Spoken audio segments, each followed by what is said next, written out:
Mga kapatid kong Katoliko, lagi po natin tatandaan, ito po ay si Jesus Christ, ito po yung kanyang imahen, no?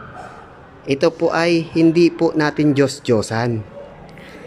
Mga kapatid, ito po si Jesus Christ, ibig sabihin, hindi po ito Diyos-Diyosan. Kasi nga si Jesus Christ, ibig sabihin, totoong Diyos. Kaya po tayo may mga ganito, may mga santo sa loob ng simbahan kasi po mga kapatid, nagre-represent lang ito para sa ganun, hindi po natin makalimutan, no? Na ito pala si Jesus Christ. Ibig sabihin mga kapatid, para sa ganun, malaman ng mga mahal nating Katoliko na ito pala si Jesus Christ. And hindi po natin ito Diyos-Diyosan, no? Nagre-represent lang ito sa loob ng simbahan natin na ito po talaga si Jesus Christ. Amen? Huwag po tayo malito. Huwag po tayo magpalin lang sa ibang mga aral ng mga protestante, no? Ng mga ibang sekta na kung saan ang paratang nila ito ay Diyos-Diyosan. Hindi po ito Diyos-Diyosan. Ito po ay si Jesus Christ. Ibig sabihin, si Jesus Christ, hindi po Diyos-Diyosan. Amen? Ito po ay santo sa loob ng ating mahal na simbahan na kung saan nandito po sa loob, no? Para hindi po natin makalimutan na ito po pala ay si Jesus Christ na totoong Diyos. Amen? At hindi keso tayo ay lumuluhod o yumuyuko, ay yun ay pagsamba. Mali. Yun po ay pagrespeto o paggalang lang natin mga kapatid. Amen? So tatandaan po natin yan. Yan ay pagrespeto o paggalang. Katulad po sa ibang bansa, di ba? Yumuyuko-yuko sila doon. Ibig sabihin, yun po ay pagrespeto o paggalang nila sa bawat isa. Hindi po nila dinodiyos yung bawat isa. Yun ay pagrespeto o paggalang. Amen?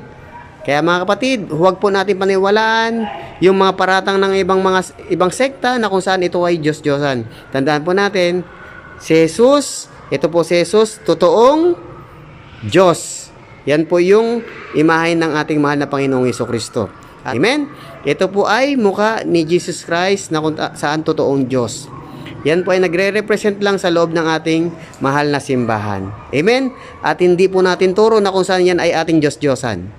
At hindi rin po natin turo sa loob ng simbahan na kung saan yan ay ating sinasamba. Amen? Yan po ay nagre-represent lang sa loob ng ating